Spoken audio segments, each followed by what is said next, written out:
आप सभी लोगों को नमस्कार। अभी हम लोग पीवाई के देखेंगे और उसमें सबसे बेस्ट जो बुक है ना वो मुझे एस्टेरिया का लगा है। भले ही वो 69 तक ही है पर कोई बात नहीं। और डिटेल एक्सप्लेनेशन के साथ है। अगर क्वेश्चन आना होगा प्रीवियस पैटर्न पे तो इससे क्वेश्चन आने की बहुत ज़्यादा संभावना है, क्योंकि सारे क्वेश्चन के जो है ना अप्रोक्सीमेट उसके जो ऑप्शन होते हैं या फिर और क्या क्या आ सकते हैं उसको एक्सप्लेनिंग एक्सप्लेन किया हुआ है। ठीक है, तो अष्ट प्रधान जो मंत्री परिषद थी वो किसके समय में था, तो थोड़ा सा ना ये ब्लर है पीडीएफ पर, कोई बात नहीं, मैं बोल रही हूँ आप लोग सुन लीजिएगा। ठीक है, तो अष्ट प्रधानमंत्री परिषद थी वो मराठा प्रशासन में था। तो इसका आंसर हो जाएगा मराठा प्रशासन। मराठा प्रशासन के तहत अष्ट प्रधान की संकल्पना मंत्री परिषद के रूप में की गई थी। इसके तहत 8 प्रमुख अधिकारियों को अष्ट प्रधान के रूप में जाना जाता था। वहीं इस अष्ट प्रधान परिषद का गठन जो था वो 1674 में हुआ था। छत्रपति शिवाजी ने किया था। अष्ट प्रधान के प्रमुख कौन थे, तो ये थे पेशवा, जिनको प्रधानमंत्री को कहा जाता था पेशवा। ठीक है, प्रधानमंत्री होते थे पेशवा। वहीं शिवाजी के दरबार में अष्ट जो प्रधान थे उसमें पेशवा प्रधानमंत्री हो गया और वित्त मंत्री होते थे अमात्य या मजूमदार। ठीक है, वित्त मंत्री होते थे अमात्य या फिर मजूमदार। तो वित्त मंत्री होते थे अमात्य और मजूमदार। उसके अलावा पंडित राव जो होते थे ना वो उच्च पुजारी या फिर आंतरिक धार्मिक मामलों का प्रबंधन करते थे। तो पंडित राव हो जाएंगे उच्च पुजारी या आंतरिक धार्मिक मामलों के प्रबंधन करता। वही सुमंत या फिर दबीर होते थे विदेश मंत्री। सुमंत या फिर दबीर होते थे विदेश मंत्री। वाकिया नवीश कौन होते थे, तो वाकिया नवीश होते थे गृह मंत्री। ठीक है, वाकिया नवीश गृह मंत्री। सचिव शाही आदेशों को तैयार करता था। जो सचिव होता था, जो भी राजा फरमान दिए या जो भी शाही आदेश होते थे उसको तैयार करने का। अभी भी जैसे ना मंत्रालय होती है, अभी जैसे मुख्यमंत्री है तो उनके कार्य कौन करते हैं, सचिव करते हैं। तो उस समय में शाही आदेश को तैयार कौन करेगा, सचिव करेगा। विदेश मंत्री कौन संभालेगा, तो सुमंत संभालेंगे। और पंडित राव हैं तो भाई पूजा पाठ का कार्य है तो पूजा पाठ करेंगे। वित्त मंत्री अमात्य हो जाएंगे। ठीक है, चलिए सर ये नौबत जो थी ना, सर ये नौबत ये सेनापति होते थे, प्रधान सेनापति साम्राज्य के सेना और रक्षा का कार्य करते थे। सर ये नौबत देखिए, पेशवा तो था ही प्रधानमंत्री, इसके अलावा सेनापति भी होते थे सर ये नौबत। वहीं अगर न्यायाधीश की बात किया जाए तो मुख्य न्यायाधीश दीवानी और फौजदारी मामलों में न्याय प्रदान करते थे। जो न्यायाधीश थे ना वो मुख्य न्यायाधीश जो थे वो दीवानी और फौजदारी मामलों में न्याय भी प्रदान करते थे। अब सेकंड क्वेश्चन है कि बोधिसत्व पद्य पानी की पेंटिंग स्थित है कहाँ पे, तो बोधिसत्व पद्य पानी की पेंटिंग स्थित है आपको अजंता में। ठीक है, अजंता में। बौद्ध धर्म में बोधिसत्व उसे कहते हैं जो बुद्ध बनने की इच्छा रखता है। पद्य पानी का शाब्दिक अर्थ है कमल धारण करने वाला। ठीक है, कमल धारण करने वाला। बोधिसत्व पद्यपारी के चित्र अजंता की गुफाओं में सबसे प्रसिद्ध है। वहीं अगर एलोरा की गुफाओं की बात की जाए तो एलोरा की जो गुफा है वो विश्व की सबसे बड़ी रॉक कट हिंदू मंदिर गुफा है। अगर विश्व की सबसे बड़ी रॉक कट हिंदू गुफा मंदिर का बात करें तो ये हो जाएगा आपको एलोरा। ठीक है, ये हो जाएगा एलोरा, बिल्कुल। तो आपको एलोरा हो जाएगा ना विश्व का सबसे बड़ी रॉक कट हिंदू मंदिर गुफा। एक है जिसमें से 600 से 1000 ईस्वी की अवधि की कलाकृतियां हैं इसमें। ठीक है, बादामी गुफाएं भी इसको इसके नाम से भी इसको जाना जाता है। वहीं कर्नाटक के उत्तरी भाग में बदामी या फिर बागालकोट जिला का एक शहर है। उत्तरी कर्नाटक में बदामी या फिर बागालकोट जिला का एक शहर है जिसमें स्थित हिंदू और जैन गुफा मंदिरों का परिसर है। ठीक है, चलिए नेक्स्ट क्वेश्चन कहता है कि निम्नलिखित में से कौन सा कथन सत्य है, इस पे विचार करना है, बताना है। तो देखिए फर्स्ट ऑप्शन है कि फाहियान एक चीनी यात्री था। तो बिल्कुल ये फाहियान एक चीनी यात्री था जो हर्ष के शासनकाल के दौरान भारत आया था। तो यह गलत हो जाएगा क्योंकि फाहियान जो था वो चीनी तो था परंतु वो हर्ष के समय न आकर के चंद्रगुप्त द्वितीय के समय आया था। सेकंड क्वेश्चन कह रहा है कि वेनशांग एक चीनी और बौद्ध भिक्षु था जिन्होंने चंद्रगुप्त द्वितीय के शासनकाल में आया था। तो ये दोनों उल्टा कर दिया, इसलिए इनमें से कोई नहीं आंसर हो जाएगा। तो फाहियान जो था ना वो गुप्त शासक चंद्रगुप्त द्वितीय के समय आया था और लगभग 5वीं शताब्दी में आया था। ठीक है, 5वीं शताब्दी अर्थात 400 समथिंग कुछ आया था। उसने जो फाहियान था ना उसने फूकोकी की रचना की जिसमें गुप्त काल में भारत की सामाजिक धार्मिक स्थिति पे प्रकाश डाला था। सन 629 ईस्वी में हर्षवर्धन के समय भारत आया और इन्होंने सीयू की, ठीक है, फाहिया ने फूको की और हर्षवर्धन ने सीयू की रचना की। इसमें ह्वेनसांग ने तत्कालीन 138 देशों तत्कालीन देश राज्यों का विवरण प्रस्तुत किए थे अपने सीयू में, ठीक है, और फाहिया ने फूको की में इसने हर्षकालीन राजनीति के साथ साथ धर्म रीति रिवाज और समाज का वर्णन किए। इसके अलावा वाटर्स के अनुसार, ठीक है, वाटर्स के अनुसार यह भारत को इनटू अर्धचंद्र का नाम भी देता है। तो वाटर्स के अनुसार जो हर्षवर्धन थे ना, जो ह्वेनसांग थे हर्षवर्धन के समय आए थे 629 में, इन्होंने इनटू अर्धचंद्रकार भी नाम देते हैं और ये 15 साल तक भारत में रहे। 645 ईस्वी में ये वापस लौट जाते हैं। 138 देशों का उल्लेख करते हैं। यहाँ पे मिलान करना है, ठीक है। तो देखिए कौन सा करेक्ट आंसर हो जाएगा। तो देखिए यहाँ पे हो जाएगा ना, चरक जो थे, चरक एक चिकित्सक थे, सभी लोग जानते हैं चरक चिकित्सक थे। वहीं ब्रह्मागुप्त जो थे वो गणितज्ञ थे। चरक चिकित्सक थे और ब्रह्मागुप्त जो थे वो गणितज्ञ थे। वहीं अगर बराह मिहिर की बात किया जाए तो बराह मिहिर आपको ज्योतिष हो जाएंगे और विशाख दत्त जो हो जाएंगे वो नाटककार हो जाएंगे। तो विशाख दत्त नाटककार, बराह मिहिर ज्योतिष, ब्रह्मगुप्त गणित और चरक हो जाएंगे चिकित्सा से संबंधित। देखिए यहाँ पर डिटेल में भी दिया हुआ है कि चरक चिकित्सा, ब्रह्मगुप्त हो जाएंगे गणित, वराह मिहिर ज्योतिष और विशाखा दत्त नाटककार हो जाएंगे। चरक चिकित्सा ब्रह्मगुप्त गणित, वराह मिहिर ज्योतिष और विशाख दत्त नाटककार हो जाएंगे। नाथपंथियों, सिद्धों और योगियों ने भक्ति धर्म को किस क्षेत्र में लोकप्रिय बनाया था? तो ये हो जाएंगे उत्तर भारत में, ठीक है। तो नाथपंथियों, सिद्धों और योगियों ने भक्ति धर्म को उत्तर भारत में बनाए थे और इसी है ना, इसी संप्रदाय के भी फॉलोवर हैं यूपी में। तो नाथपंथियों, सिद्धों और योगियों ने भक्ति धर्म को उत्तर भारत में लोकप्रिय बनाया। वहीं नयनार जो तमिल थे ना कवि संत, इन्होंने 5वीं से 10वीं शताब्दी के दौरान नयनार वाले लोगों ने दक्षिण भारत में भक्ति आंदोलन के प्रचार में अहम भूमिका निभाई।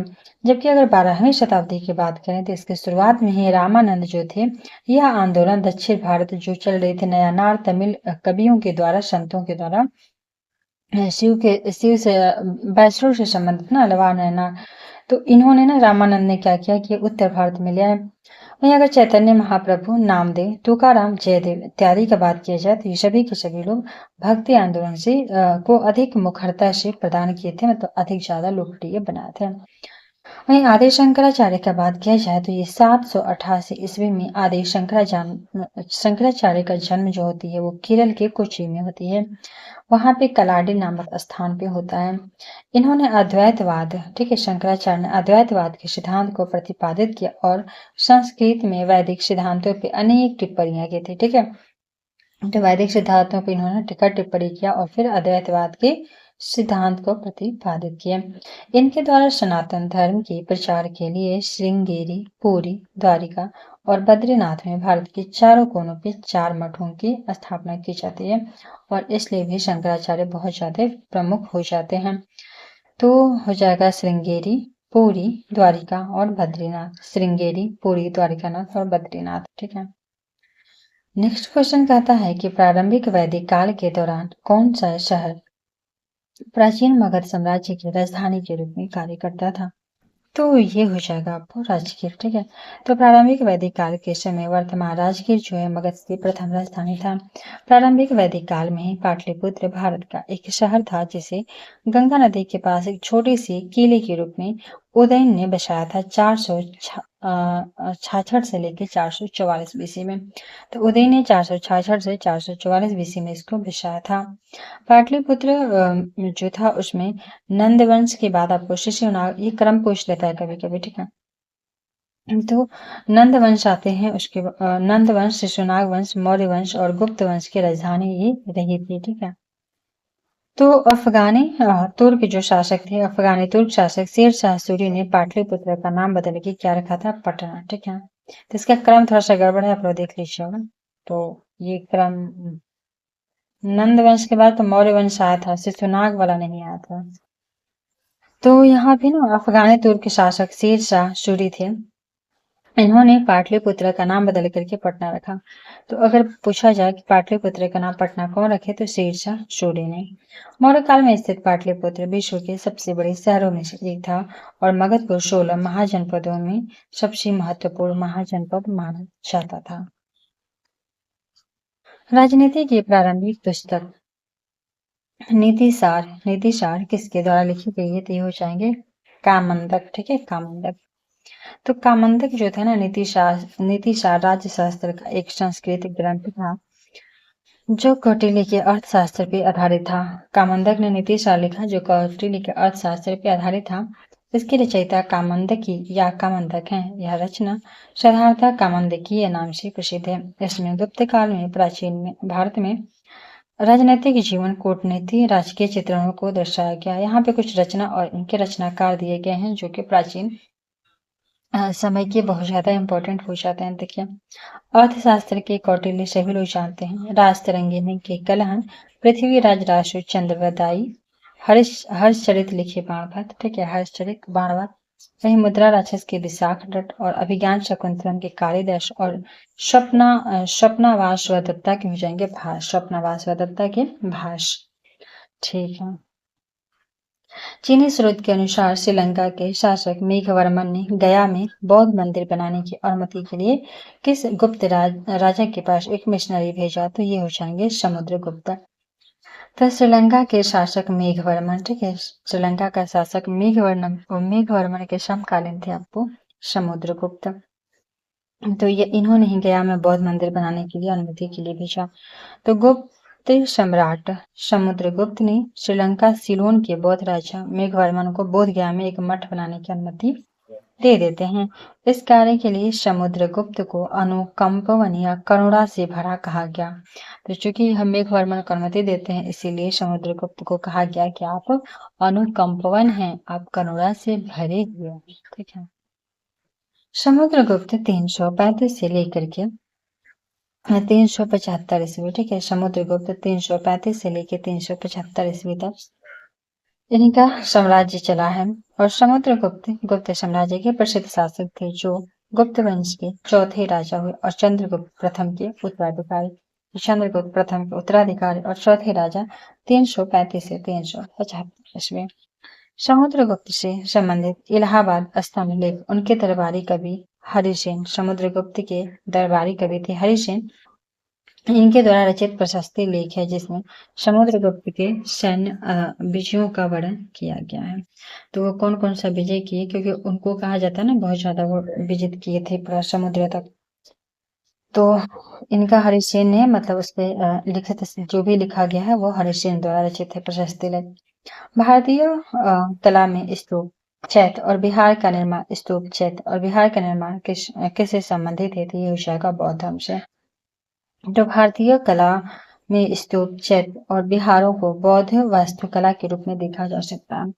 तो भारतीय कला में स्तूप चैत्य और बिहारों को बौद्ध वास्तुकला के रूप में देखा जा सकता है।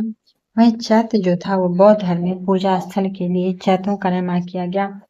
तो बौद्ध धर्म में अगर पूजा स्थल जैसे होता है ना अगर मंदिर, तो वैसे ही पूजा स्थल बौद्ध धर्म में जो होते हैं उसको चैत्य कहा जाता है। ठीक है, बौद्ध धर्म का पूजा स्थल चैत्य होता है। वहीं बिहारों का निर्माण बौद्ध भिक्षुओं के रहने के लिए किया जाता है। तो जो सराय होते हैं वैसे ही बिहार होते हैं, वहां पे बौद्ध भिक्षुओं को रहने के लिए। स्तूप जो होती है वहां पे बौद्ध संतों की उपासना के लिए प्रयोग किए जाने वाला एक अनुष्ठानिक स्थल है जो एक कब्र के समान दिखता है। ठीक है, कब्र के समान स्तूप दिखता है, वहां पे उपासना करते हैं बौद्ध भिक्षु। निम्नलिखित में से कौन सा जानवर सिंधु घाटी सभ्यता के लोगों को नहीं पता था? ठीक है, नहीं पता था, तो ये हो जाएगा घोड़ा नहीं पता था। हाथी पता था, बैल पता था, लेकिन घोड़ा इनको नहीं जानकारी थी। सूरकोटदा गुजरात के कच्छ जिलों में स्थित सिंधु घाटी सभ्यता से संबंधित सूरकोटदा जो गुजरात में स्थित है वो पुरातात्विक स्थल है। यहाँ घोड़े की हड्डियों के अवशेष और कुल संबंधित कलाकृतियां मिली हैं। हालांकि सिंधु घाटी सभ्यता के लोगों को घोड़े के संबंध में कोई पूर्णतः ज्ञान नहीं था। ठीक है, तो यहाँ पे ना गुजरात के कच्छ के जिला में सुरकोटता जगह पे मिला है हड्डियां, ऐसा बात नहीं है घोड़ा का, लेकिन जो सिंधु सभ्यता के लोग थे ना उनको कोई जानकारी इसके बारे में नहीं था। वहीं ए.के. शर्मा और जे.बी. जोशी ने 2100 से 1700 बीसी के दौरान घोड़े की हड्डियों के निष्कर्षों से सिंधु घाटी सभ्यता में इसकी मौजूदगी की सूचना दी है कि ये मौजूद थी, लेकिन शायद इसकी जानकारी उस समय रह रहे लोगों सिंधु घाटी सभ्यता के लोगों को नहीं थी 2100 से 1700 बीसी के दौरान। सिंधु घाटी सभ्यता, इस सभ्यता के लोगों ने कई जानवरों को पालतू बनाया, ठीक है। जब सिंधु घाटी सभ्यता के बहुत सारे लोगों ने जानवरों को पालतू बनाया, इसका प्रमाण यहाँ से प्राप्त मोहरों और दफनाने की विधि से मिलता है, ठीक है। इन लोगों ने कई जानवरों को पालतू बनाया और इसका प्रमाण मोहर और दफनाने की विधि से प्राप्त होती है। इन पालतू जानवरों में कुबड़ और सींग वाले मवेशी होते थे, इसके अलावा कुत्ता, बिल्ली इत्यादि भी शामिल थे। एशियाई हाथी को भी पालतू बनाया गया और इसके हाथी दांत का स्वतंत्र रूप से प्रयोग भी किया गया, ठीक है। निम्नलिखित कथनों पे विचार कीजिए। तो अभी देखिए स्टार्ट हो गया ना ये मध्यकालीन भारत। तो 69वें वाला प्राचीन भारत हो गया इतिहास का क्वेश्चन। अभी है ना 68 का, ठीक है। तो प्राचीन काल में गंगा के दक्षिण क्षेत्र को क्या कहा जाता था? देखिए इनमें से कोई नहीं है, ना अनर्थ, ना चूल, न तक्षशिला, ठीक है। तो प्राचीन काल में गंगा के दक्षिणी क्षेत्र को मगध के नाम से जाना जाता था और महाभारत में वर्णित प्राचीन भारत में वैदिक कालीन साम्राज्य को अनर्थ कहा गया है, ठीक है। तो महाभारत में ये चीजें वर्णन किया गया है कि वैदिक कालीन जो साम्राज्य था ना उसको भारत में उसको अनर्थ कहा जाता था। वहीं तक्षशिला जो था वो सिंधु और झेलम नदी के बीच में उत्तर पश्चिम सीमा पे स्थित था। तक्षशिला जो था सिंधु और झेलम के उत्तर और पश्चिम अर्थात पाकिस्तान की एरिया की तरफ स्थित था। वहीं चोल साम्राज्य जो था गोदावरी नदी के दक्षिण भाग में था। भारतीय उपमहाद्वीप में लोहे का प्रयोग कब शुरू होता है? तो इसका राइट आंसर देखिए इसमें से कोई नहीं हो जाएगा, ना 9000, ना 6000, ना 12000। भारतीय उपमहाद्वीप में लोहे की उपयोग की कोई प्राचीनतम तिथि तो नहीं बताई गई, निश्चित हुआ है, लेकिन रेडियो कार्बन पद्धति के अनुसार भारत में लोहे का प्रयोग जो था वो 1000 बीसी के बाद शुरू हुआ था, ठीक है। 1000 बीसी के बाद अर्थात कि वैदिक काल में। वहीं पुरातात्विक साक्ष्यों में लोहे का प्राचीनतम साक्ष्य लगभग 1500 बीसी माना जाता है, तो कहीं 1000 कहीं 1500 बीसी माना जाता है, ठीक है। और इसमें से कोई नहीं दिया था। दूसरी शताब्दी के आसपास रचित संस्कृत के शिलालेख के अनुसार सुदर्शन झील एक कृत्रिम जलाशय की मरम्मत किसने की थी? तो ये हो जाएंगे रुद्रदामन। तो रुद्रदामन का जूनागढ़ अभिलेख जो कि संस्कृत का सबसे पुराना शिलालेख है, अगर पूछा जाए कि संस्कृत का सबसे पुराना शिलालेख कौन सा है तो वो है रुद्रदामन का जूनागढ़। इसी में जिसने सुदर्शन झील एक कृत्रिम जलाशय के निर्माण की जानकारी दी थी। सुदर्शन झील का निर्माण चंद्रगुप्त मौर्य के शासनकाल में हुआ था। उसके प्रांतीय शासक पुष्यगुप्त ने करवाया था। तो उस प्रांत के, ठीक है, जूनागढ़ अभिलेख में पीछे मेंशन नहीं है, रुद्रदामन ने इस बात का जिक्र किया है कि चंद्रगुप्त मौर्य के जो प्रांत के शासक थे, उस प्रांत के जो शासक थे पुष्यगुप्त, उन्होंने सुदर्शन झील बनवाया और सुदर्शन झील का प्रथम बार मरम्मत जो है रुद्रदामन ने करवाई और उस बात को अपने जूनागढ़ अभिलेख में लिखा। और दूसरी बार इसकी मरम्मत जो है वो स्कंद गुप्त ने कराई थी, ठीक है, स्कंद गुप्त ने कराई थी। झांसी के पास देवघर का मंदिर और इलाहाबाद के पास गढ़वा मंदिर में बने मूर्तियां किस कला के महत्वपूर्ण अवशेष हैं? ठीक है, किस कला के? तो ये आपको राइट आंसर हो जाएगा यहाँ पे गुप्त काल के, ठीक है। तो देवगढ़ का दशावतार मंदिर जो कि उत्तर प्रदेश के ललितपुर जिले में अवस्थित है तथा इलाहाबाद में अवस्थित गढ़वा मंदिर, ठीक है, इलाहाबाद में अवस्थित गढ़वा मंदिर गुप्तकालीन मंदिर हैं। वहीं भारत में मंदिर निर्माण कला का प्रारंभ भी गुप्त काल से ही माना जाता है और प्राचीन भारतीय इतिहास में मंदिर निर्माण की 3 कला शैलियां थी। एक नागर शैली जो उत्तर भारत में हिमालय से विंध्याचल तक थी, दूसरा द्रविड़ शैली जो कि दक्षिण भारत कृष्णा नदी से लेकर कन्याकुमारी तक और फिर विंध्याचल से कृष्णा नदी तक जो भी मंदिर बनते हैं वो लगभग बेसर शैली में बनते हैं, ठीक है। तो नागर, द्रविड़ और बेसर शैलियां हो जाते हैं। तो यहाँ पे देख लीजिए फिर से एक बार कि देवगढ़ का जो दशावतार मंदिर है यह उत्तर प्रदेश के ललितपुर जिला में है। तो दशावतार मंदिर ललितपुर में है और इलाहाबाद में स्थित है गढ़वा मंदिर, ठीक है, इलाहाबाद में गढ़वा मंदिर। विक्रमशिला विश्वविद्यालय किनके द्वारा स्थापित किया गया था? तो ये हो जाएंगे आपको धर्मपाल। तो विक्रमशिला विश्वविद्यालय या सोमपुरी बिहार, ठीक है, सोमपुरी बिहार या विक्रमशिला का स्थापना, विक्रमशिला या सोमपुरी का स्थापना धर्मपाल ने किया था और पाल वंश के संस्थापक गोपाल ने उदंतपुरी का। तो अगर उदंतपुरी की बात करें तो पाल वंश के संस्थापक गोपाल ने, और फिर विक्रमशिला या सोमपुरा बिहार की बात करें तो धर्मपाल ने। अब 67 में देखिए री एग्जाम में क्या क्वेश्चन आया था प्राचीन भारत से। तो फर्स्ट क्वेश्चन था इसमें कि प्रथम बौद्ध महासभा कहाँ आयोजित हुई थी? सभी लोग जानते हैं राजगिरी में हुआ था। यह 483 बीसी में राजगिरी में हुआ, सप्तगर्णी गुफा में। तो राजगिरी के सप्तपर्णी गुफा में हुआ था प्रथम बौद्ध संगीति। ठीक है, तो प्रथम बौद्ध संगीति राजगिरी में, अजात शत्रु 483 बीसी महाकश्यप अध्यक्षता। दूसरा वैशाली में हुआ, कालाशोक 383 सबाका में अध्यक्षता। तीसरा पाटलिपुत्र अशोक ने 251 बीसी मुगली बुद्धिस्ट अध्यक्षता। वहीं चौथा हो जाएगा आपको कुंडलवन कश्मीर में कनिष्क ने ईस्वी की प्रथम शताब्दी में वशिष्ठ अश्वघोष इसके उपाध्यक्ष थे, वशिष्ठ इसकी अध्यक्षता किए थे, वहीं अश्वघोष उपाध्यक्ष थे। किस गुप्त शासक ने अपने बड़े भाई की हत्या कर सत्ता प्राप्त किया था? तो ये हो जाएगा चंद्रगुप्त द्वितीय। तो चंद्रगुप्त द्वितीय ने अपने बड़े भाई रामगुप्त की हत्या करके अपना सत्ता हासिल किया। विरासत में एक बड़ा साम्राज्य प्राप्त करने के बाद उन्होंने पड़ोसी क्षेत्रों पर नियंत्रण बढ़ाकर अपने पिता समुद्रगुप्त की नीति को जारी रखा। तो चूंकि रामगुप्त उतना योग्य नहीं था शासक, इसलिए चंद्रगुप्त द्वितीय ने रामगुप्त को मार देता है और समुद्रगुप्त की जो विरासत है उसको आगे कैरी करता है। चंद्रगुप्त द्वितीय, जिसे विक्रमादित्य भी कहा जाता है, इसके शासनकाल 380 से लेकर 415 ईस्वी रहा। 380 से 415 इसी के शासनकाल को भारत का स्वर्ण युग भी कहा जाता है, क्योंकि इस समय कला, स्थापत्य, साहित्य इत्यादि का अभूतपूर्व विकास हुआ था। तो लगभग यह 35 साल शासन किया। इन्हीं के शासनकाल में चीनी यात्री फाहियान भी आया था। वह समुद्रगुप्त का पुत्र और चंद्रगुप्त प्रथम का पौत्र था। ठीक है, तो चंद्रगुप्त प्रथम का पौत्र था और फिर समुद्रगुप्त का ये चंद्रगुप्त द्वितीय जो हो जाएंगे वो पुत्र हो जाएंगे।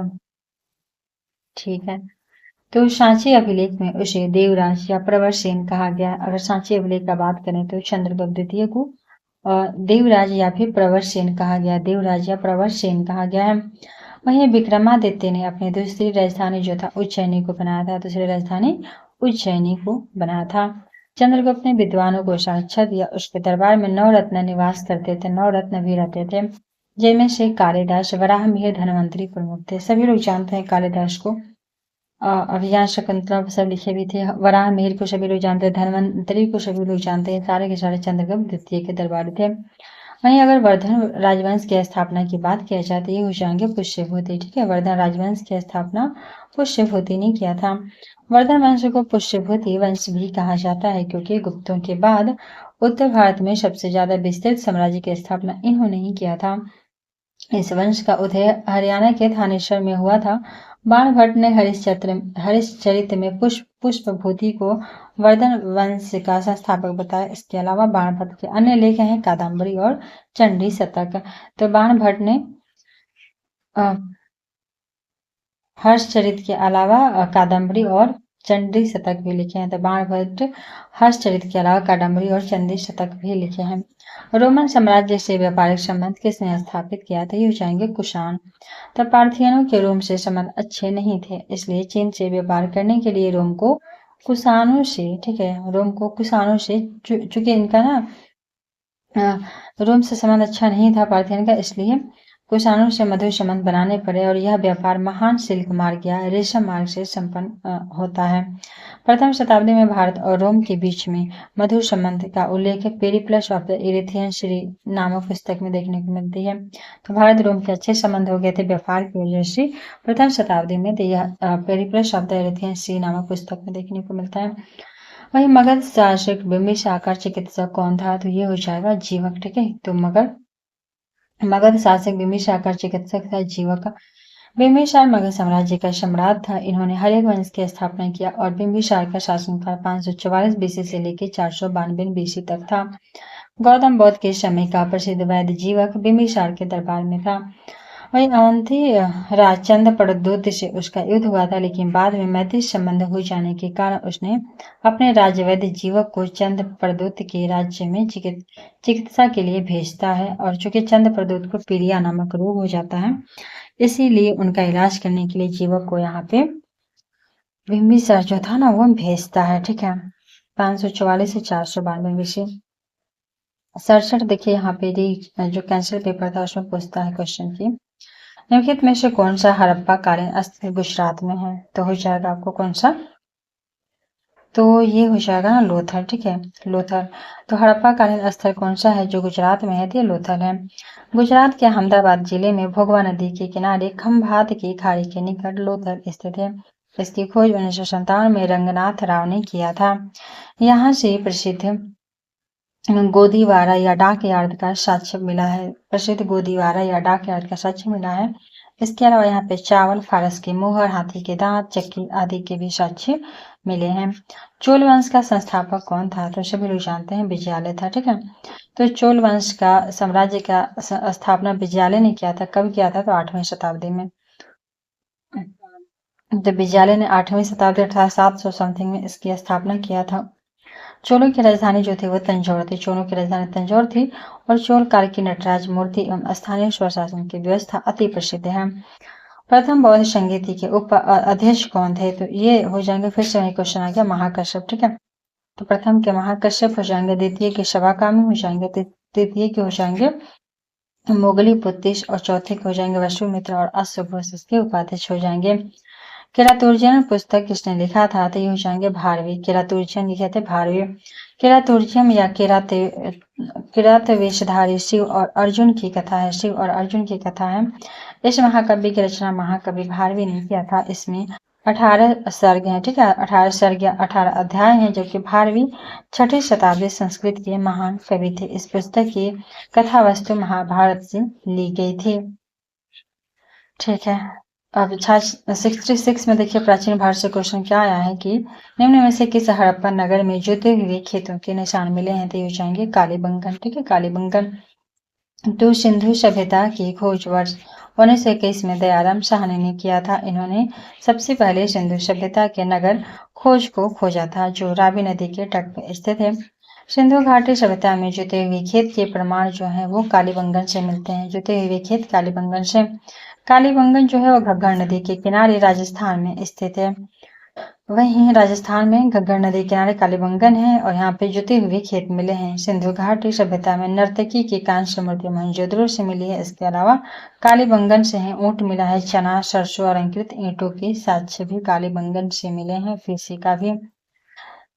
त्रिरत्न या त्रिरत्न जैसे सटीक ज्ञान, सच्ची आस्था और सटीक क्रिया किससे संबंधित है? तो ये हो जाएगा आपको जैन धर्म से। ठीक है, तो सटीक ज्ञान, सच्ची आस्था और सटीक क्रिया का संबंध जैन धर्म से है। इन तीन को सम्मिलित रूप से त्रिरत्न या त्रय का भी कहा जाता है। ये त्रिरत्न आध्यात्मिक मुक्ति के लिए आवश्यक है। जैन धर्म की स्थापना ऋषभदेव ने किया था और इसके वास्तविक संस्थापक थे ऋषभदेव। और जबकि जैन धर्म में 24 तीर्थंकर होते हैं और 24वें महावीर स्वामी होते हैं। इनमें से किस शासक ने चतुर्थ बौद्ध संगीति कश्मीर में आयोजित किया? तो ये हो जाएगा आपको कनिष्क। ठीक है, चतुर्थ बौद्ध संगीति कश्मीर में आयोजित किया कनिष्क ने। चतुर्थ बौद्ध संगीति का आयोजन कुंडलवन कश्मीर में किया गया था। ठीक है, तो कनिष्क इसका चतुर्थ बौद्ध संगीति का किए थे अध्यक्षता। कनिष्क के समय में हुआ था, अध्यक्षता नहीं किए थे, अध्यक्षता तो किया था आपको वसुमित्र। तो फिर से ये बार बार क्वेश्चन से पूछ रहा है, तो देखिए इसको फिर से हम लोग पढ़ लेते हैं और इसको याद कर लीजिएगा आप लोग। तो जो प्रथम संगीति थी ना बौद्ध संगीति, वो राजगिरी में होती है, अजात शत्रु के समय होती है 483 में, द्वितीय 383, तृतीय 251 और चतुर्थ होती है ईस्वी के प्रथम शताब्दी में। वहीं प्रथम बौद्ध संगीति राजगिरी में, द्वितीय वैशाली, तीसरी पाटलिपुत्र और चौथी कुंडलवन में होती है। पहला अजात शत्रु के समय होता है, दूसरा कालाशोक और तीसरा अशोक और फिर चौथा होता है कनिष्क के समय। कालाशोक 383 बीसी में होता है। ठीक है, ये जैसे सुनाग वंश के शासक हैं। उसके बाद देखिए इनकी अध्यक्षता, तो प्रथम बौद्ध संगीति की अध्यक्षता महाकश्यप करते हैं, द्वितीय की शवाकामी, तृतीय के मोगली पुत्तिश, चतुर्थ की वसुमित्र करते हैं। चलिए नेक्स्ट क्वेश्चन 18 नंबर है कि निम्नलिखित में से किस भारतीय दर्शन ने परमाणु सिद्धांत का प्रतिपादन किया था? तो ये हो जाएगा वैशेषिक, ठीक है। तो वैशेषिक परमाणु दर्शन का सिद्धांत वैशेषिक दर्शन में कणाद द्वारा प्रतिपादित किया गया था, कणाद द्वारा। वही न्याय दर्शन का संबंध गौतम से है और सांख्य दर्शन का संबंध जो है वो कपिल मुनि से है, ठीक है। तो न्याय दर्शन जो है ना वो गौतम से हो जाएगा, सांख्य दर्शन कपिल मुनि से हो जाएगा, और परमाणु जो दर्शन है ना, परमाणु दर्शन का सिद्धांत है वो वैशेषिक दर्शन से है। वैशेषिक दर्शन संबंधित है कणाद से, ठीक है। वैशेषिक दर्शन संबंधित है कणाद से। वैशेषिक दर्शन एक स्वतंत्र भौतिक विज्ञानवादी दर्शन है। इस दर्शन में समस्त अर्थ तत्व को 6 भागों में, जितने भी अर्थ के तत्व हैं उनको 6 भागों में बांटा गया है, जैसे कि द्रव्य, गुण, कर्म, सामान्य, विशेष और समवाय। तो द्रव्य, गुण, कर्म, सामान्य, विशेष और समवाय। प्रथम मानव जीवाश्म भारत के किस नदी घाटी से प्राप्त हुआ है? तो इसका राइट आंसर हो जाएगा आपको नर्मदा घाटी से। तो प्रथम मानव का जीवाश्म भारत के किस नदी घाटी से प्राप्त हुआ है? तो नर्मदा घाटी से। बिल्कुल राइट आंसर सी हो जाएगा नर्मदा घाटी। नर्मदा घाटी को विश्व की सबसे प्राचीन घाटी माना जाता है। सर्वप्रथम मानव जीवाश्म का साक्ष्य इसी नदी घाटी के हथनौरा, ठीक है, हथनौरा मध्य प्रदेश से प्राप्त हुआ है। पुस्तक Narmada valley culture and civilization में नर्मदा घाटी के निकट प्राप्त मानव खोपड़ी को 5 से 6 लाख पुराने जीवाश्म के रूप में उल्लेखित किया गया है। इससे यह बात प्रमाणित होती है कि मानव जीवाश्म का प्रथम साक्ष्य जो है इसी नदी नर्मदा नदी घाटी के किनारे सबसे पहले मिला था। और नर्मदा घाटी को ना विश्व का सबसे प्राचीन घाटी माना जाता है। भारत में पहले साम्राज्य की स्थापना किस शासक के द्वारा की गई थी? तो चंद्रगुप्त मौर्य। तो चंद्रगुप्त मौर्य ने मौर्य साम्राज्य राजवंश की स्थापना की, जो भारत में 137 वर्षों तक 322 बीसी से लेकर के 185 बीसी तक शासन किए थे। चंद्रगुप्त मौर्य का शासनकाल 322 में स्टार्ट होता है और 298 बीसी तक चलता है। इस वंश का अंतिम शासक जो था वो बृहद्रथ था। इस वंश के सबसे प्रतापी सम्राट अशोक थे, जिनके शासनकाल में मौर्य साम्राज्य सबसे ज्यादा शक्तिशाली एवं महान बनकर के विश्व भर में प्रसिद्ध हुआ था। यह साम्राज्य उत्तर पश्चिम में ईरान से लेकर के सोचिए अभी का वर्तमान ईरान से लेकर पूर्व में बंगाल और उत्तर में कश्मीर से लेकर दक्षिण में उत्तरी कर्नाटक तक विस्तृत था। तो मौर्य साम्राज्य कितना विस्तृत था? पूरा पाकिस्तान, अफगानिस्तान, ईरान तक था, और इधर पूरा आपको इंडिया, बांग्लादेश वगैरह लेकर के सभी कर्नाटक तक था। बुद्ध की प्राचीनतम प्रतिमा किस शैली में प्राप्त होती है? तो ये हो जाएगा आपको गंधार शैली, ठीक है। तो बुद्ध की सबसे प्राचीन मूर्ति का निर्माण जो है वो गंधार कला में देखने को मिलता है। गंधार कला शैली को हिंद यूनानी कला शैली के नाम से भी जानते हैं। तो पूछे क्वेश्चन की हिंद यूनानी कला शैली कौन सा है? तो गंधार। गंधार कला शैली का विषय वस्तु होता है भारतीय थी, परंतु कला का शैली जो था यूनानी और रोमन था। तो विषय वस्तु जो भी था वो इंडियन था, परंतु बनाने का तरीका यूनानी या रोमन का था। वहीं कनिष्क के शासनकाल में गंधार शैली का अधिक विकास हुआ था। तो कनिष्क के समय में गंधार शैली का बहुत ज्यादा विकास हुआ था। भरहुत तथा सांची में कनिष्क द्वारा निर्मित स्तूप जो थे वो गंधार कला के एग्जाम्पल हैं, ठीक है।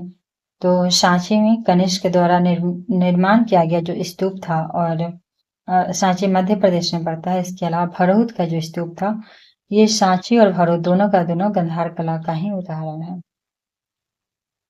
किस अभिलेख में कलिंग विजय का वर्णन है? तो ये हो जाएगा आपको, देखिए यहाँ पे इतना सारा है। तो सम्राट का जो 13वां अभिलेख था ना, 13 अभिलेख, इन्हीं के अनुसार अशोक ने अपने राज्याभिषेक के 8 वर्ष बाद कलिंग युद्ध लड़ा था, ठीक है। कलिंग विजय उनकी आखिरी विजय थी और यह युद्ध जो था 261 बीसी में लड़ा गया था।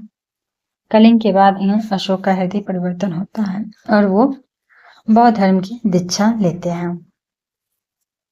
इस युद्ध के बाद अशोक के जीवन पर गहरा प्रभाव पड़ता है और उन्होंने अहिंसा, सत्य, प्रेम, परोपकार का रास्ता अपनाया और वह बुद्ध धर्म का यहाँ पे अनुयायी बन गए थे, ठीक है।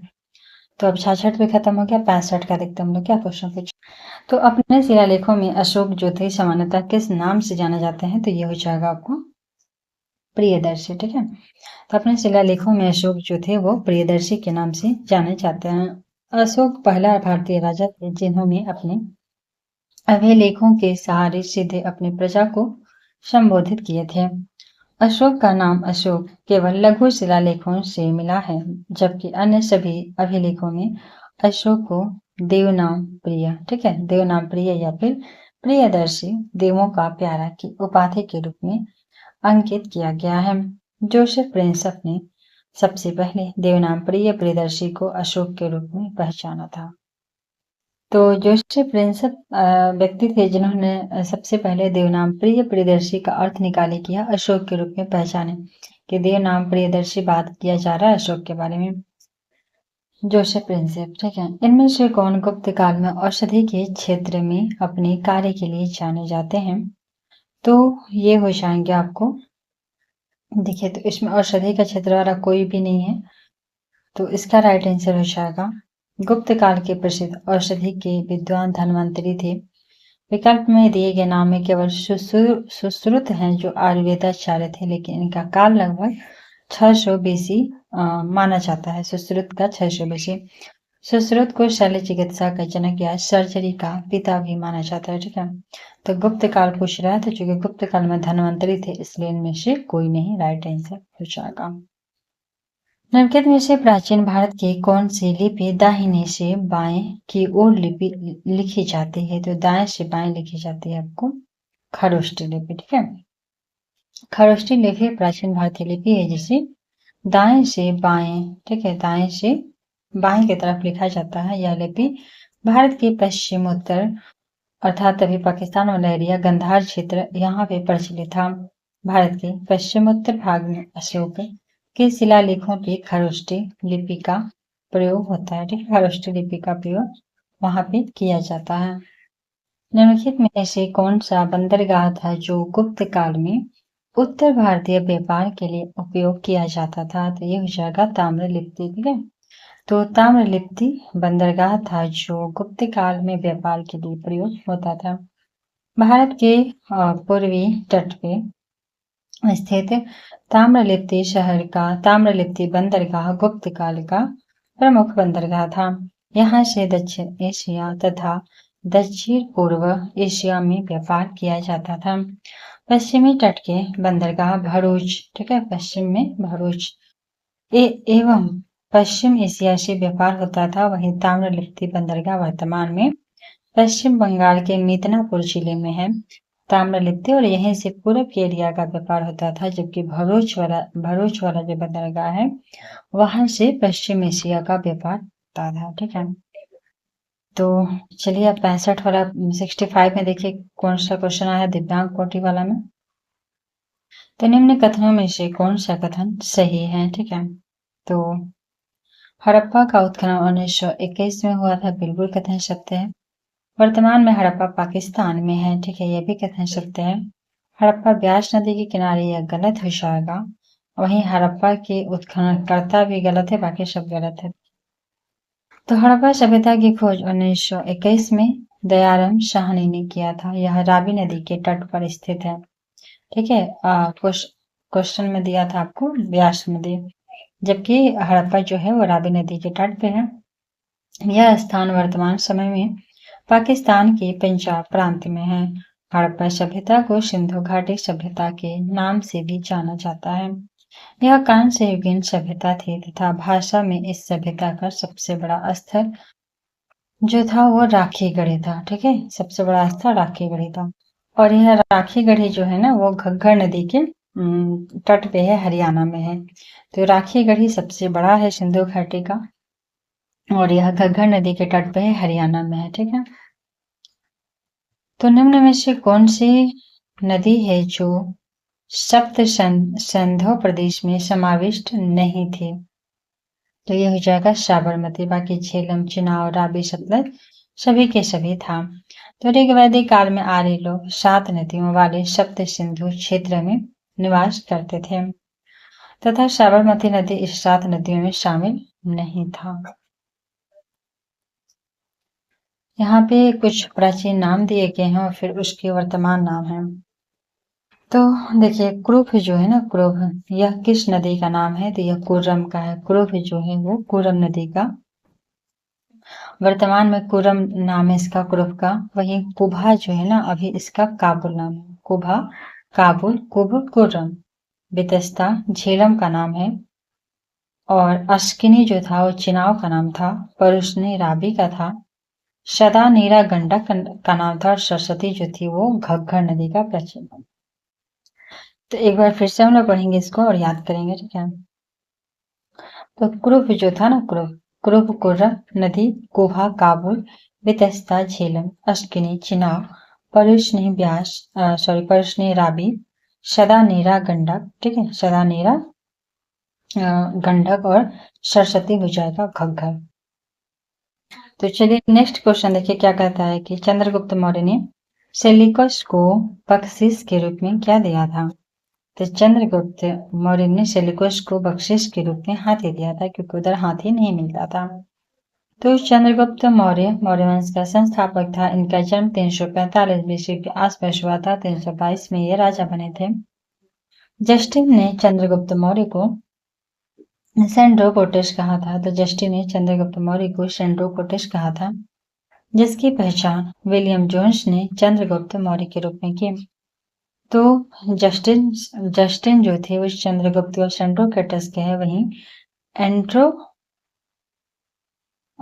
जिसकी पहचान जो थे ना कि सेंड्रोकोटस जो है वो कौन है, तो वो विलियम जोन्स ने पहचाना कि चंद्रगुप्त मौर्य को ही कहा गया। जैसे देवनागरी अशोक को कहा गया है, ये पहचान किया गया, उसी तरह सेंड्रोकोटस कहा गया है।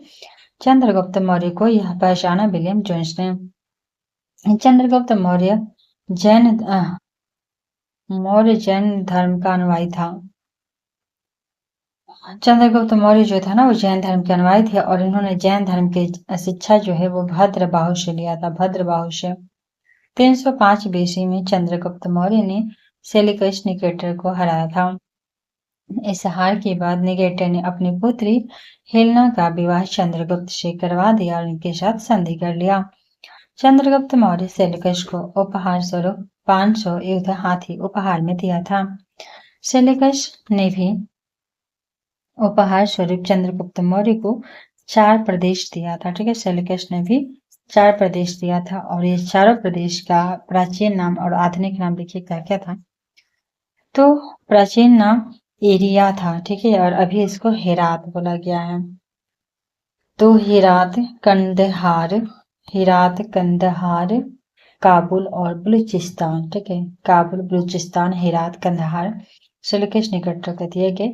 प्राचीन नाम इनका था एरिया, एराकोशिया, पेरिपिनसडाई और जेड्रोशिया। यहाँ पे कौन किसके लेखक हैं इसका मिलान करना है। तो देखिए, डांडी के लेखक दस कुमार चरितम, विष्णु शर्मा पंचतंत्र के रचयिता हैं। आर्यभट्ट जो हैं वो बृहत संहिता के हैं, यह गलत हो जाएगा, ठीक है। और भाष्य स्वप्नावासवदत्ता के लेखक हैं, ठीक है। तो 10 कुमार चरितम के लेखक दंडी। 10 कुमारों ने अपनी अपनी यात्राओं के अनुभवों का वर्णन किया था इसमें। 10 जो राजकुमार थे वो अपनी अपनी यात्रा का वर्णन करते हैं। पंचतंत्र के लेखक विष्णु शर्मा, स्वप्नावसादात के लेखक स्वप्नावासवदत्ता के लेखक भाष्य हैं। यह 6 अंकों का एक रोचक संस्कृत नाटक है। बृहत संहिता के लेखक हैं वराह मिहिर, ठीक है, बृहत संहिता के लेखक है वराह मिहिर। बृहत संहिता के लेखक हैं वराह मिहिर। यह संस्कृत भाषा में लिखा गया है और इसमें खगोल शास्त्र से संबंधित बातों का वर्णन है।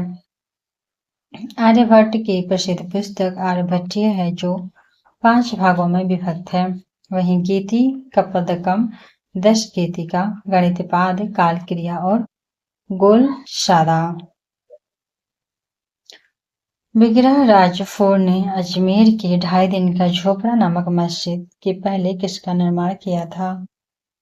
तो वहां पे पहले स्कूल था, ठीक है, ये इल्यूशन में भी क्वेश्चन दिया गया है। तो स्कूल था। विग्रहराज फोर ने 1153 ईस्वी के आसपास अजमेर में एक संस्कृत विद्यालय का निर्माण करवाया था, जिसे तोड़ करके 1192 में कुतुब उद दीन ऐबक ने मस्जिद का निर्माण करवाया। आगे चल के 1213 में इल्तुतमिश ने इस मस्जिद को और ज्यादा आकर्षक बनवाया था, ठीक है। तो अजमेर का 2.5 दिन के झोपड़ा नामक मस्जिद के पहले यहाँ पे स्कूल था 1153 में, ठीक है। उसके बाद 1192 में कुतुबुद्दीन ऐबक ने मस्जिद बनवाया था। कुतुबुद्दीन ऐबक ने 1192 में मस्जिद, फिर 1213 में इल्तुतमिश ने मस्जिद को और ज्यादा सुंदर बना दिया। इसमें से कौन सा कथन सही है? ठीक है, तो देखिए हो जाएगा ये कि कलहन का ग्रंथ राजतरंगिणी जो है वो संस्कृत में है। बिल्कुल ये कथन सत्य है। इब्न बतूता को दिल्ली का काजी नियुक्त किया गया था, ये भी करेक्ट है। अब्दुल हामिद लाहौरी का पादशाहनामा शाहजहां के शासन के बारे में बताता है, तो ये भी करेक्ट है। ये अब्दुल हामिद लाहौरी का पादशाहनामा जो है वो शाहजहां के शासन के बारे में बताता है। फोर कह रहा है कि अमीर खुसरो सितार के आविष्कारक थे, ये भी करेक्ट है। और हमीदा बानो बेगम हुमायूंनामा लिखे थे, ये बिल्कुल गलत है। हमीदा बानो बेगम तो इनकी पत्नी थी और फिर अकबर की माँ थी। ठीक है, तो हुमायूंनामा के लेखक गुलबदन बेगम थे जो बाबर की पुत्री और हुमायूं की बहन थी। ठीक है, और इस पुस्तक से बाबर और हुमायूं के बारे में जानकारी मिलती है। इस पुस्तक के माध्यम से तत्कालीन समय के भारत की आर्थिक और सामाजिक दशा का विवरण प्राप्त होता है। गौतम बुद्ध ने अपना प्रथम उपदेश कहाँ दिया था? तो ये दिए थे सारनाथ में। ठीक है, सारनाथ में। तो गौतम बुद्ध ने अपना प्रथम उपदेश दिया था सारनाथ में। गौतम बुद्ध का जन्म जो है ना वो 563 बीसी में 563 बीसी में कपिलवस्तु के लुम्बिनी ग्राम में हुआ था। तो गौतम बुद्ध का जन्म 563 में लुम्बिनी में हुआ था। गौतम बुद्ध को 35 वर्ष की अवस्था में 6 वर्ष की तपस्या के बाद वैशाख पूर्णिमा की रात फल्गु नदी के किनारे पीपल वृक्ष के नीचे ज्ञान की प्राप्ति होती है। इन्होंने अपना पहला उपदेश सारनाथ में ही पाली भाषा में दिए थे। ठीक है, सारनाथ में पाली भाषा में दिए थे, जिसे बौद्ध ग्रंथों में धर्म चक्र प्रवर्तन कहा गया है।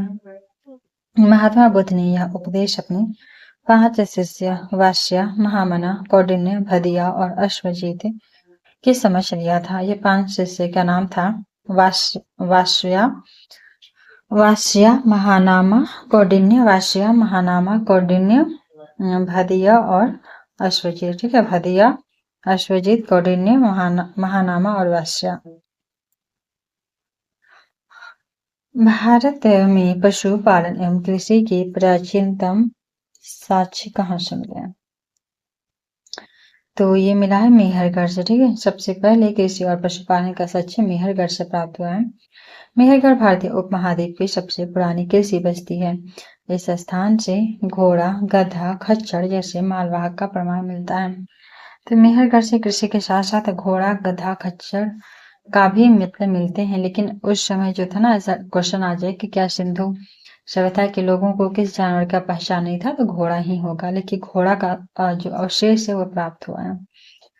भारतीय उपमहाद्वीप में कृषि का प्राचीनतम प्रमाण नवपाषाण काल में मिलता है। इस काल में कृषि, पशुपालन, पत्थरों के औजार, इन सभी चीजों का विकास हुआ और वर्तमान में मेहरगढ़ जो है ना पाकिस्तान में स्थित है। मेहरगढ़ पाकिस्तान में। इनमें से किसने सबसे पहले व्यापक पैमाने पर स्वर्ण मुद्रा का प्रचलन किया? तो ये हो जाएंगे बीम कटफिशर्स। ठीक है, बीम कटफिशर्स। तो भारत में सर्वप्रथम व्यापक स्तर पर स्वर्ण मुद्रा का प्रचलन जो है ना वो बीम कटफिशर्स ने किया था। इस शासक ने प्रारंभ में सिक्कों और शिलालेखों की एक विशेष श्रृंखला जारी की थी। इसने तांबा, सोना, चांदी के सिक्के भी चलवाए। बीम कटफिशर्स ने महेश्वर की उपाधि, ठीक है, महेश्वर की उपाधि किसने धारण की? तो भीम कटफिशर्स ने।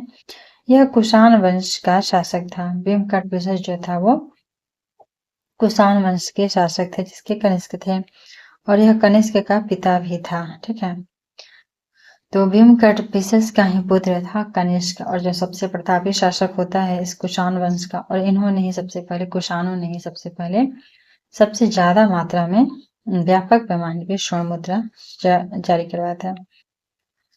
इनमें से किसने पहली बार यह व्याख्या की थी कि पृथ्वी की अपनी धुरी पर घूमने के कारण प्रतिदिन सूर्योदय एवं सूर्यास्त होता है?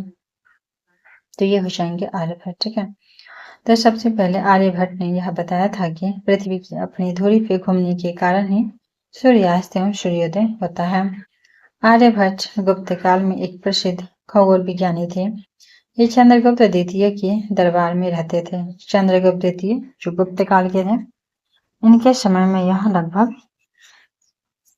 रहते थे। ठीक है, इनके द्वारा लिखी गई कुछ पुस्तकें हैं, जैसे कि सूर्य सिद्धांत और ब्रह्म सिद्धांत। तो आर्यभट्ट की पुस्तकें हैं सूर्य सिद्धांत और ब्रह्म सिद्धांत। स्वर्ण भूमि का वह राजा कौन था जिसने नालंदा में एक बौद्ध विहार की स्थापना किया तथा उसके रख रखाव हेतु अपने दूत द्वारा देवपाल से 5 गांव दान में देने के लिए प्रार्थना की थी? तो ये है बालपुत्र देव। ठीक है, तो बौद्ध विहार की स्थापना करते हैं नालंदा में। इसके अलावा अपने दूत द्वारा देवपाल से 5 गांव दान में कि इस विश्वविद्यालय और इस बिहार का देखरेख हो सके और इसको जो भी खर्च होगा वो ये 5 गांव के टैक्स से जाएगा। यह किसने दिया? तो ये दिए थे बालपुत्र देव। ठीक है, तो शैलेंद्र वंशीय और ये शैलेंद्र वंशीय शासक थे बालपुत्र देव। इनके अनुरोध पर ही देवपाल, ठीक है, इनके अनुरोध पर ही देवपाल ने बौद्ध विहार की स्थापना हेतु 5 गांव दिए थे और देवपाल के नेतृत्व में पाल साम्राज्य अपने चरम उत्कर्ष पे था। इसने राष्ट्रकूट वंश के शासक अमोघ वर्ष को भी पराजित किए थे। तो देवपाल राष्ट्रकूट के शासक अमोघ वर्ष को भी पराजित किया और देवपाल को परम सौगात भी कहा जाता है, परम सौगात। ठीक है, और बालपुत्र देव के कहने पे 5 गांव भी दे दिए थे, परम सौगात, और यह अमोघ वर्ष को भी हरा दिया राष्ट्रकूट के शासक। पेरिप्लस ऑफ द इरिथियन श्री किसने लिखा है? ठीक है, तो ये हो जाएंगे इनमें से कोई नहीं। पेरिप्लस ऑफ द इरिथियन श्री पुस्तक भारत तथा रोम के बीच घनिष्ठ संबंधों, व्यापारिक संबंधों पर आधारित है। इस पुस्तक के लेखक का नाम अभी भी स्पष्ट नहीं है। इस पुस्तक से भारत के बंदरगाहों और उनके व्यापारिक वस्तुओं के बारे में जानकारी मिलती है, लेकिन यह पुस्तक ये नहीं बताता कि इसके लेखक कौन है। पेरिप्लस ऑफ द इरिथियन सी। ठीक है, 63 क्वेश्चन नंबर कहता है कि सिंधु घाटी सभ्यता की सबसे महत्वपूर्ण विशेषता क्या है? तो सिंधु घाटी सभ्यता की सबसे महत्वपूर्ण विशेषता है पक्की ईंटों से बनी इमारत। पक्की ईंटों से बनी इमारत। सिंधु घाटी सभ्यता की खोज 1921 में जॉन मार्शल के नेतृत्व में दयाराम साहनी ने किया। नेतृत्व किए थे जॉन मार्शल की खोज दयाराम साहनी ने की थी। इनकी कुछ प्रमुख विशेषताएं हैं, जैसे कि पक्के ईंटों से बनी मकान की प्रधानता, नगरीय सभ्यता, कांस्य युगीन सभ्यता, आद्य ऐतिहासिक सभ्यता और व्यापार प्रधान सभ्यता इत्यादि। मेगास्थनीज दूत था किसका? तो मेगास्थनिक जो दूत था वो था सेलुकस का। ठीक है, मेगास्थनीज सेलुकस का था। मेगास्थनीज चंद्रगुप्त मौर्य के शासन काल में भारत आया था। मेगास्थनीज चंद्रगुप्त मौर्य के शासनकाल में भारत आया था तथा यह सेलुकस निकेटर का राजदूत था। मेगास्थनीज द्वारा लिखी गई पुस्तकों में इंडिका जो है वो प्रमुख है, जिससे मौर्य काल के समाज एवं संस्कृति का विवरण भी मिलता है। इससे मौर्य काल के समाज और संस्कृति का विवरण भी मिलता है इंडिका से। कौटिल्य की पुस्तक अर्थशास्त्र किस विषय पर आधारित है? क्लियर हो जाएगा। शासन कला के सिद्धांत और अभ्यास पे। तो कौटिल्य की पुस्तक अर्थशास्त्र जो है ना वो शासन कला की सिद्धांत और अभ्यास पर आधारित है। शासन कला के सिद्धांत और अभ्यास पर आधारित है। शासन कला के सिद्धांत और अभ्यास क्या है? तो प्रसिद्ध पुस्तक अर्थशास्त्र का संबंध जो है शासन कला के सिद्धांत और अभ्यास से है। अर्थशास्त्र पुस्तक के लेखक चाणक्य या कौटिल्य हैं।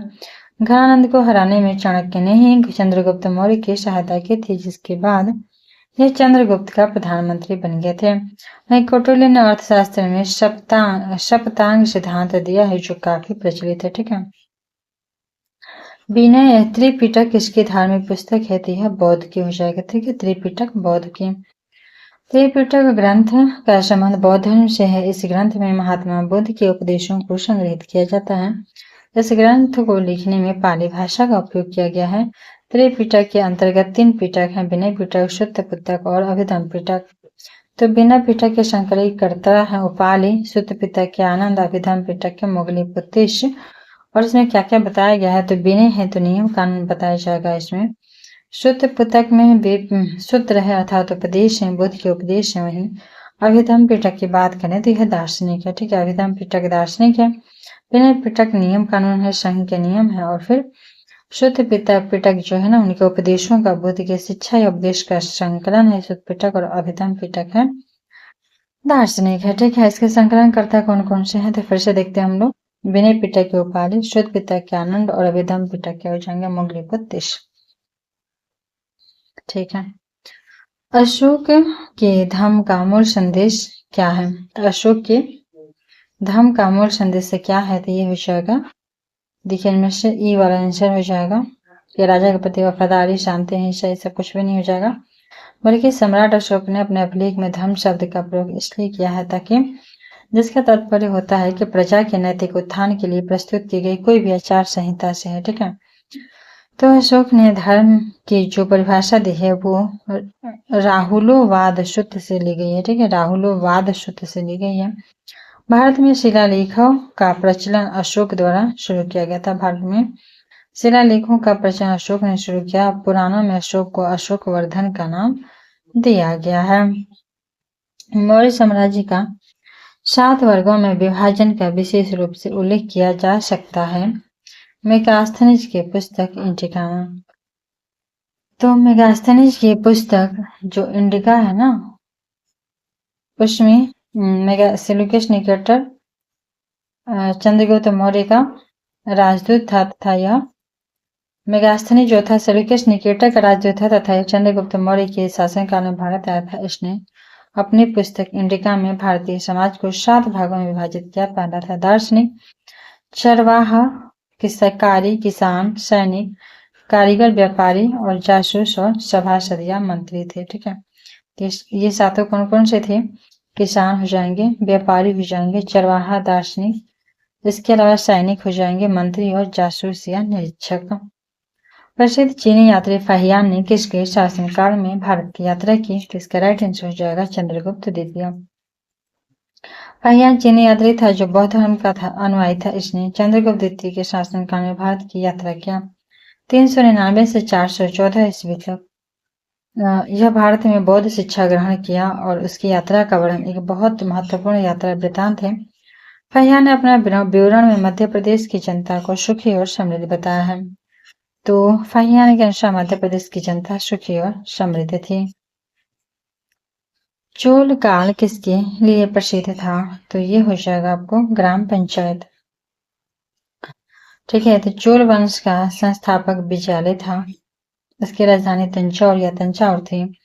स्थानीय स्वशासन जो थे वो चोल साम्राज्य की प्रमुख विशेषता थी। तो स्थानीय स्तर पर स्वशासन ही चोल की प्रमुख विशेषता थी। संपूर्ण चोल साम्राज्य 6 मंडलों या प्रांतों में विभाजित था, ठीक है। 6 मंडल या प्रांत में। चोल साम्राज्य का सबसे ज्यादा विस्तार जो था वो राजेंद्र प्रथम के शासनकाल में हुआ था। चोल साम्राज्य का विस्तार सबसे ज्यादा राजेंद्र प्रथम के शासनकाल में हुआ। वर्तमान पंचायती व्यवस्था स्थानीय स्वशासन का आधुनिक रूप है। तो वर्तमान जो पंचायती व्यवस्था है वह स्थानीय स्वशासन का ही आधुनिक रूप है। दक्षिण भारत के मंदिरों के आकर्षक द्वार क्या कहलाते हैं, तो ये हो जाएंगे गोपुरम, ठीक है। तो दक्षिण भारत में मंदिरों के प्रवेश द्वार को गोपुरम के नाम से जाना जाता है। यह हिंदू मंदिरों के स्थापत्य का ही प्रमुख अंग है। चीनी यात्री शुंग युन ने भारत की यात्रा की थी कब, तो चीन का यात्री शुंग युन ने भारत की यात्रा की थी 515 से लेकर 520 ईस्वी तक, ठीक है। 515 से लेकर 520 ईस्वी के बीच में चीनी यात्री शुंग युन ने, और 499 के आसपास थे आपको फाहियान, ठीक है। तो शुंग युन एक चीनी यात्री था जो 500 जैसे ही फाहियान जाते हैं आता है शुंग युन। इसकी यात्रा का मुख्य उद्देश्य था बौद्ध धर्म से संबंधित जानकारी प्राप्त करना। 515 से लेकर 520 तक भारत में रहा। इसके बाद यह चीन वापस लौट गया। इसने ज्यादातर भारत के उत्तर पश्चिम क्षेत्र में भ्रमण किया। भारत आने वाले अन्य चीनी यात्री फाहियान थे और फेनसांग थे और फिर इत सिंह थे, ठीक है। तो फेनसांग आते हैं हर्षवर्धन के काल में 629 में। 645 तक रहता है। उसके बाद इत सिंह भी आता है और शुंग युंग आता है चीन का यात्री फाहियान के जस्ट बाद 515 में आता है, ठीक है। निम्न में से किस हड़प्पाकालीन स्थल से टेराकोटा का हल प्राप्त हुआ है? तो ये हो जाएगा बनवाली से। ठीक है, टेराकोटा का हल का बात करें तो ये हो जाएगा बनवाली से। बनावली नामक हड़प्पाई स्थान से, ठीक है, बनावली नामक हड़प्पाई स्थान से टेराकोटा का हल प्राप्त हुआ है। टेराकोटा का हल प्राप्त हुआ है। बनवाली जो था हरियाणा के फतेहाबाद जिले में स्थित एक पुरातात्विक स्थल है। इससे पूर्व राजस्थान स्थित कालीबंगा नामक स्थान से जुते हुए खेत का प्रमाण मिला है। तो राजस्थान में कालीबंगा है, वहां से आपको जुता हुआ खेत का प्रमाण मिलेगा। वहीं बनवाली से आपको, जो कि हरियाणा के फतेहाबाद जिले में है, बनवाली हरियाणा में है, बनवाली हरियाणा में है, और यहाँ से टेराकोटा का हल मिलेगा। टेराकोटा का हल कालीबंगन से जुता हुआ खेत और टेराकोटा का हल बनवाली से। ठीक है, कलिंग नरेश खारवेल का संबंध था किससे? तो ये किस वंश का था? तो ये हो जाएगा आपको चेदी वंश का था ना। यहाँ पे इसका राइट आंसर नहीं दिया है, मिस हो गया होगा। ठीक है, तो 68वें बीपीएससी देखिए अब आ गया मध्यकालीन भारत। तो हम लोग का ना प्राचीन भारत खत्म हो जाता है।